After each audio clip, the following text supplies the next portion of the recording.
You know, the biggest thing is when you're preparing your playing tendencies, and obviously you got a lot of film to try to evaluate and make sure you got a good understanding. But that first, 3rd and 4 down there in the red zone, he brought a cat blitz or a corner blitz, something that you didn't see, on film at all in that situation.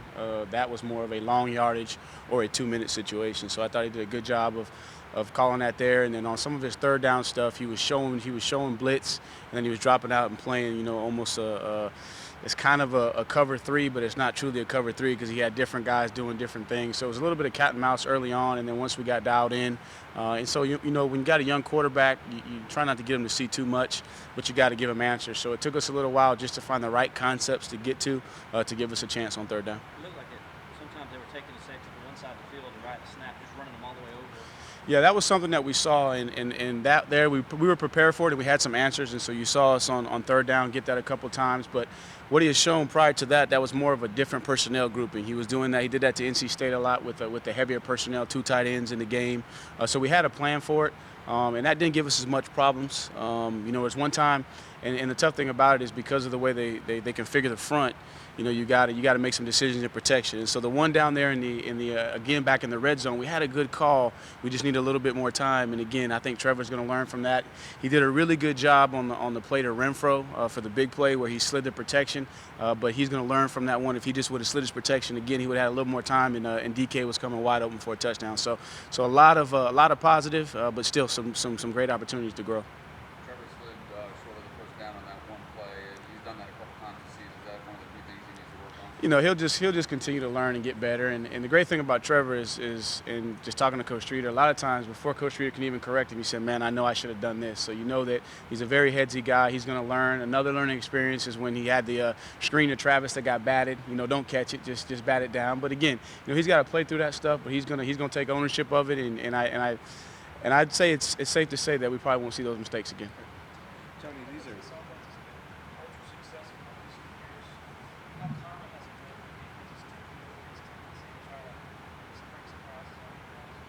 You see a little bit of it, each game. They try to do something different. They started the game different than I anticipated. They played a lot of soft coverage, a lot of zone stuff on early downs. You saw they started the game with a pressure, and it looks like everybody's.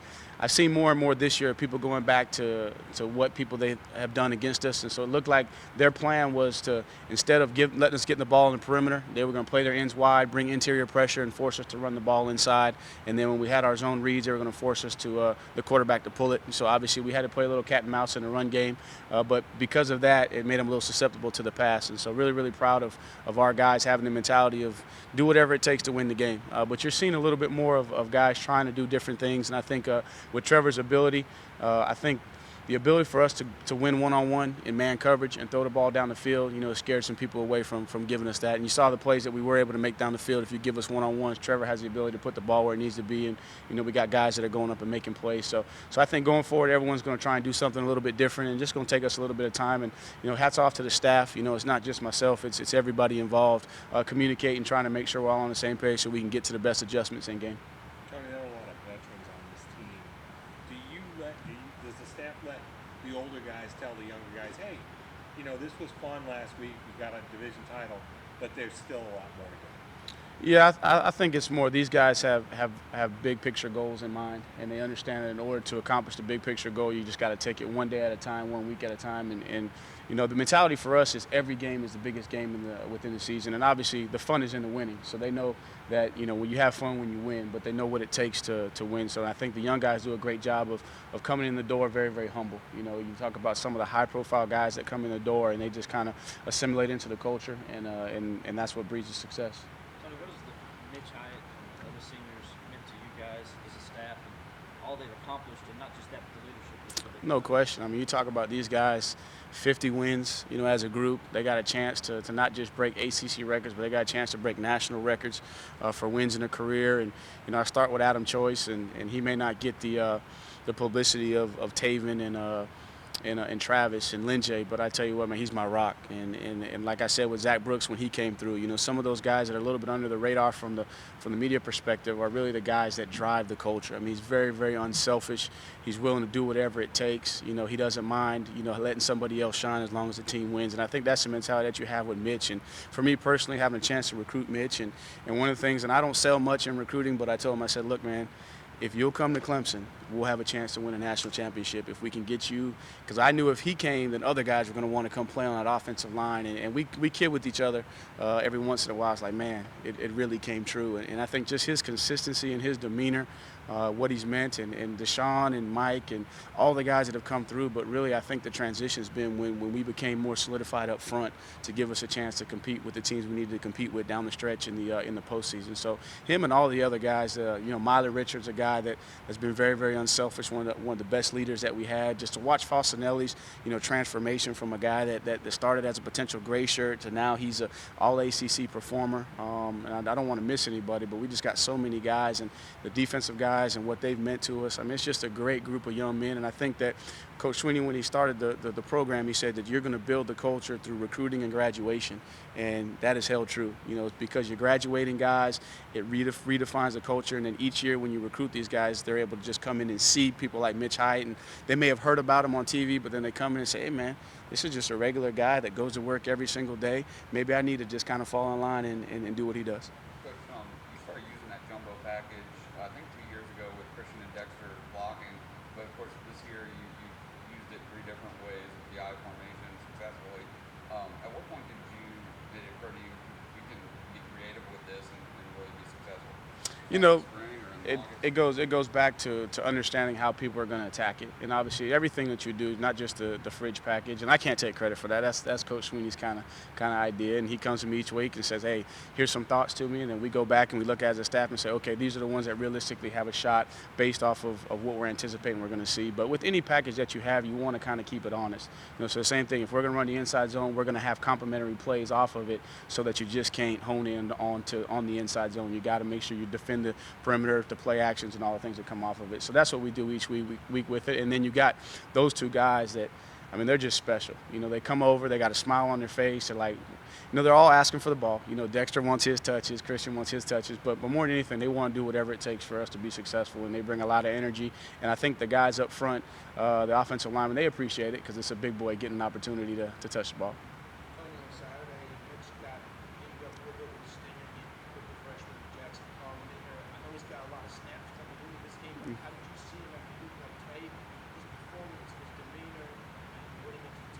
Yeah, really, really, really proud of his performance and his demeanor. Obviously, there's some things that he'll learn to clean up just from a technical standpoint, but you saw that the moment wasn't too big for him. And obviously, he's played a lot of snaps, but you still, when you get into that championship, caliber game, when you got all the different distractions, you don't know how a young guy's going to perform. And he got in there, and you didn't see much of a drop-off. And so that's just an encouragement to him to continue to work, week in and week out. And it's just a testament to all those guys that you got to be ready. Next man up. Mitch has been a staple. We kind of get very, very comfortable because Mitch has played just about every snap that he's been here, but now he's out and Jackson's got to go in. I thought he did a good job, handled it well. Is there any update on Mitch? Today he said he's feeling better. Obviously it's still early in the week. Those guys had yesterday off. Now they're getting in with the training room, but got good reports. Obviously we'll just see how it goes day to day.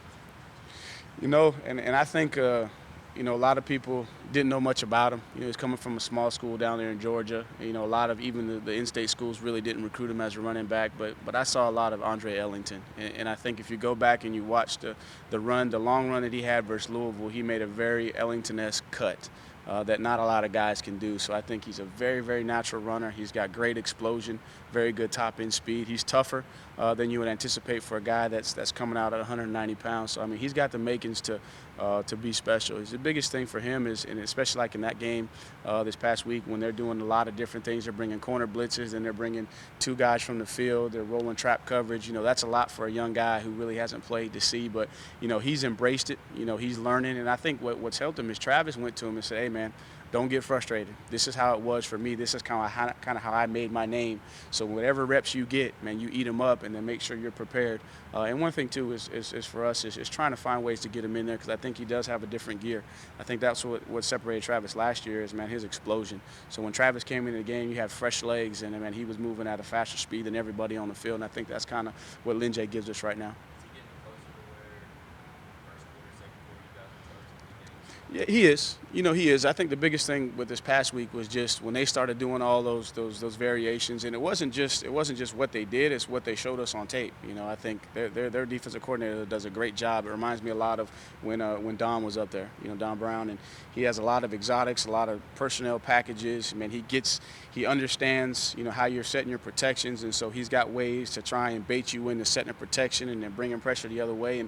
And for us to be able to do what we do, that ownership lies on the quarterback and the backs. And then you got a young quarterback in there, and so you need some older backs in there that can at least understand, and if they see a tip, they can communicate to the quarterback. And that's tough for a young back, just not having those reps in practice or in the game. You haven't seen them in a while, but what do you know about the defense? Just watching them, they play hard.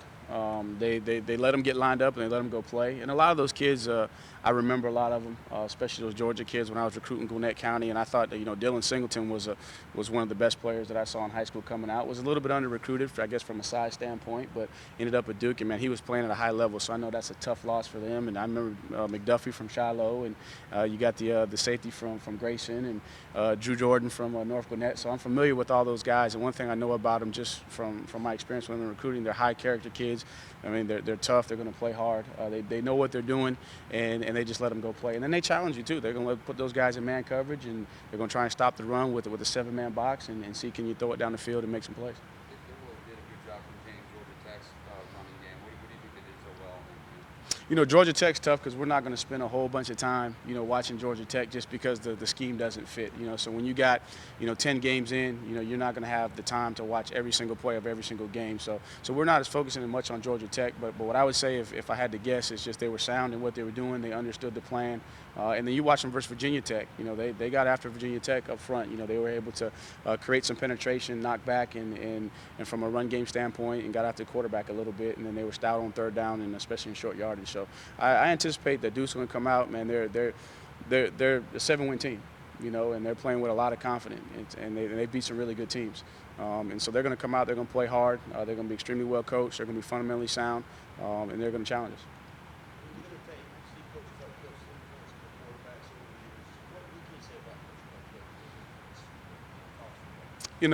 And he's a guy that I admire a lot. I've never had a chance to meet him personally, but just to hear how Coach Sweeney describes him, just in his interactions with him at the ACC meetings. And then whenever I see him on TV in a press conference, the way he carries himself. And I know he had a relationship with Peyton Manning, and so that. And they're scoring a bunch of points on offense. And obviously I don't get to watch their offense much from a crossover standpoint, but just hearing Brent talk about what they're doing with that quarterback and just how he controls, all their protections, getting the ball out, scoring a bunch of points. So definitely he has a tremendous impact on his team and quarterbacks of the past, and it seems like he's just a great down-to-earth guy that's hard on his players from a discipline standpoint, but you could tell that they love him because of him.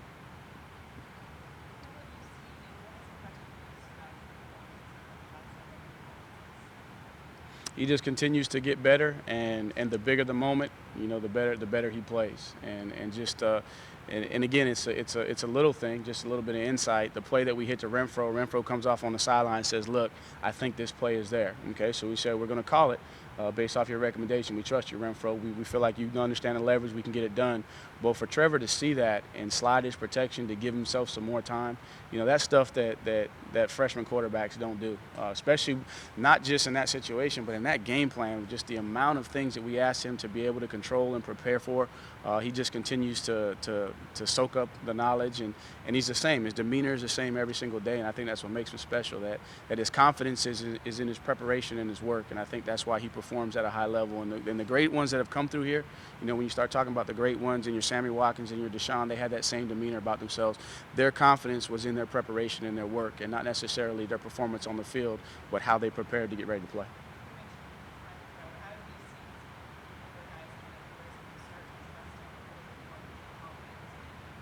You just see him every single day. I mean, you look at Renfro, he's going to walk through the door and you're like, man, this guy, he shouldn't be playing college football. But yet he's he's going to break a bunch of records. Hopefully this next weekend he's going to break a bunch of records. And it just goes to show that he's consistent. He knows what he's talking about. And then when he can – and then he's also been around the quarterbacks a little bit more too, obviously with the situation with the depth, and so he's building a stronger relationship. And I think in his meeting room, game recognizes game, and so all the guys in there see how he works every single day. They see how he performs, and they probably won't say it, but I know I was a wideout, and when I played with Derek Hamilton and those guys that were pretty special, I was watching them every single day trying to figure out how I could get better. So those guys are watching Renfro, seeing how he plays the game, and really the biggest thing that you want those guys to take from him is just how he plays the game within the game. It's not just, okay, I'm running this route because coach said run this route. Well, I'm running this route because it ties into this concept, and how is it going to influence, and then if I do this, I can get a guy to do this. And I mean, he just knows the nuances of his position. You're a former walk-on wide receiver and all. Is he the ultimate walk-on in your opinion? I think we got to give it to him. I think we got to give it to him. I think right now there's really a battle for the number 13. You know what I'm saying? So I think the question is if he has an opportunity to catch a ball and get, I think he's got maybe 30 yards or less to go over 2,000 in his career. I think if he does that, the 13 in this building and maybe the 13 that's playing down in Tampa will succeed. That he is the best. Just as far as physical stature, is Hunter maybe done more with less, maybe than anybody? I think that Hunter gets sold short a little bit. He's about as quick as I've seen as a wideout. Obviously, he's not a big guy, but I mean he can run. He's very, very quick. But I'd say if you did it from the standpoint of him being a walk-on, being a little bit undersized when he came in, yes, he's found a way to give himself a chance, and that's really all you can ask is a guy give himself a chance, and then he makes the most of it. But I think that he is a former walk-on, but he did have some Division I scholarships, and I think he's gonna run faster than most people give him credit for. Back to the BC game real quick. Amari was saying afterwards they were using the Joker formation a little bit more. Is that just using the stand-up man and then moving around? The Joker formation. Yeah. Amari said that. Yeah. Okay, I'm trying to figure out because Joker's not necessarily a term, but I know they had a sub package, and so they were going 3 down, 3 big guys, and they were bringing 55 in, and then they had some personnel on the back end, and they just had a lot of different things where they were showing pressure with guys walked up, and then all of a sudden they would pop out, and they were using 24 as an interchangeable guy. Sometimes he was playing safety, sometimes he was playing nickel Sam, and then sometimes he was dropping out and becoming the corner equivalent. So they did some good things, and you can tell that that their guys were sold in. They bought into it, and they executed. Tony, it's we're getting at that time of the year where it's kind of silly season with NFL coaches, college coaches, things like that. How do you guys handle that? Do you joke with Coach Sweeney about so now you're going to the Jets or now you're going to the Browns? I mean, how do you guys handle that or compartmentalize that? In terms of talking with Coach Sweeney, man, we don't even talk about that stuff. And for me, I don't read anything. I don't get on any websites. I mean, I'm focused on my job right now, being the best that I can be. And if the future, I don't know what the future is going to hold. That's the Lord's plan. Lord willing, He'll provide an opportunity. But for me, my responsibility is to be here, to be present, to bloom where I'm planted, and to make sure that I give these seniors and these players the best of me every single week.